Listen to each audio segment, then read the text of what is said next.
You're listening to Eureka on Monocle Radio, brought to you by the team behind The Entrepreneurs, the show all about inspiring people, innovative companies, and fresh ideas in global business. I'm Tom Edwards.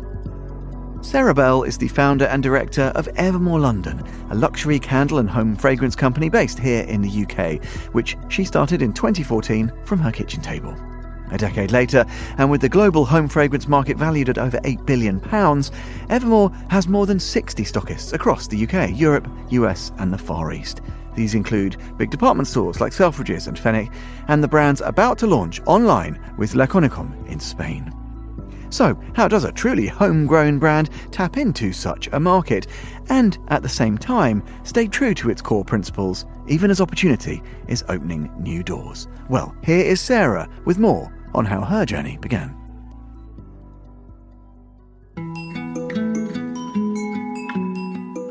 My name is Sarah Bell and I'm the founder and director of Evermore London Home Fragrance. I started making candles back in 2014. I basically was very intrigued about the process of making candles. I started to investigate it a little bit more and found out that not all candles are made equally, and looked into kind of like all the ingredients and the sustainability aspect of it all. And there wasn't really a candle brand in the UK market that was doing it in that way. So I just really wanted to kind of develop that a little bit more. I was working in social media and content at the time, but I kind of had got to the point in my career where I was looking to find something a bit more creative. And I was quite creative when I was growing up as a child, but I didn't really pursue that. I think I was finding that quite frustrating working for other companies. So I basically bought a candle making kit online, and that's where it all began. It started in my kitchen, then it moved up to the spare room, and then eventually I got a studio. It built really organically over time, and we started getting interest from like small stockists around East London initially, and then it kind of started to grow a bit more nationally. And then it was in 2018-19 we actually got investment, which was great, and it allowed us to kind of really develop the brand, invest in the packaging, how it all looks. And what I really wanted to do was to be able to make a candle that was completely sustainable, but it could sit next to the likes of the Byredos, the Diptyques, the Jo Malones. Basically, our mission statement at the time was to be the UK's first luxury candle brand for customers that want to shop sustainably. So we've got 9 fragrances now, and each fragrance is inspired, it sounds a little bit cliche, but it's inspired by nature, the seasons and the sky. So it's all about astrology and the elements and how what happens up in the stars affects the earth, and that's where all the names come from, and that's how the fragrances were pulled together. They're all handmade in small batches in London, so we really pride ourselves that we're British made.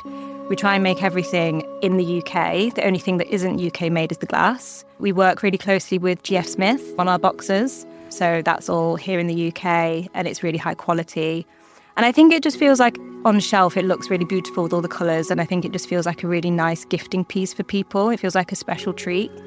And then from the candles we developed smoke-free incense, which has sold really well, so it's quite an innovative product. Not many other people are doing that. And we've got cold processed soaps, and we're just about to launch diffusers as well. Initially, we grew quite quickly in terms of our stockists, and I think that might have been a mistake. It was great at the time, but looking back with hindsight, I think it was too much too soon. I don't think we were quite ready. We were in Net-a-Porter, Nordstrom, Anthropologie. We basically ticked all the big boxes, which was amazing, and I'm really proud of that, but it didn't sustain. So now I see real value in building slowly.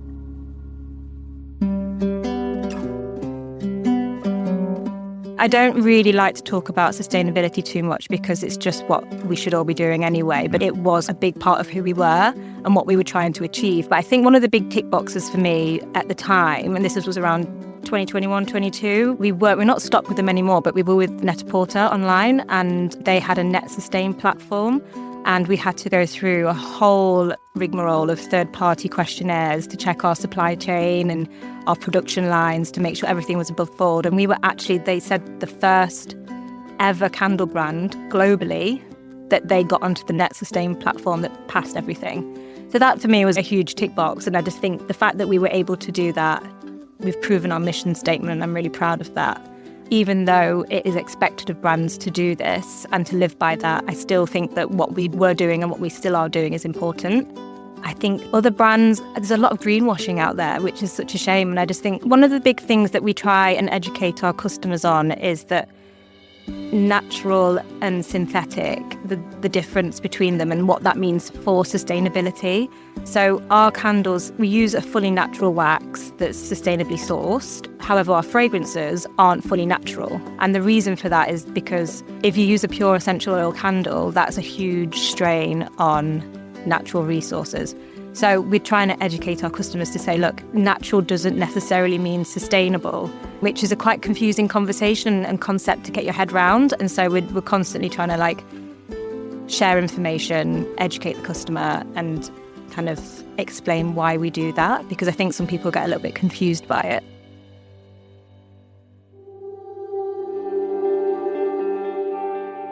The main goal is to grow slowly. I do like to look to other founder-led brands. I think a really great example of building slowly is Aesop. Obviously, they're huge now, but they were founded by one man in the 80s, and I just think that's a really interesting story. And it wasn't until the early 2000s that they blew up. But, that was just slow, steady growth, and they still stick to their values. I think Heckles as well, I think that's a really good example. They're big now, but they still stick to their values. And I think that's a challenge for Evermore as well. It's something that I do think about quite a lot. It's how do we scale up, but not lose the integrity and the quality that we really pride ourselves on. And I do think big brands can learn from the smaller brands. We are in the EU, the US and the Far East, but we really want to 2025 to 2026, that's kind of the main goal. So the EU market's really important to me. So in 3 years' time, I would like to be in the top department stores and websites in the EU. A much bigger space for production, because is only going to increase, and just a bigger team.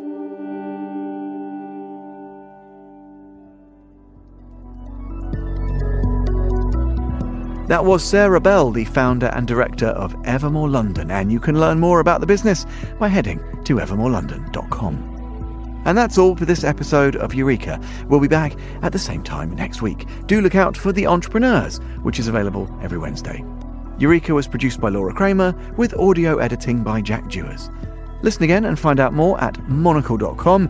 That's where you can join the club and subscribe to Monocle magazine, or you can follow us and catch up with the archive wherever you get your podcasts. To contact the team, do email Laura on lrk@monocle.com. I'm Tom Edwards, goodbye, and thanks for listening to Eureka.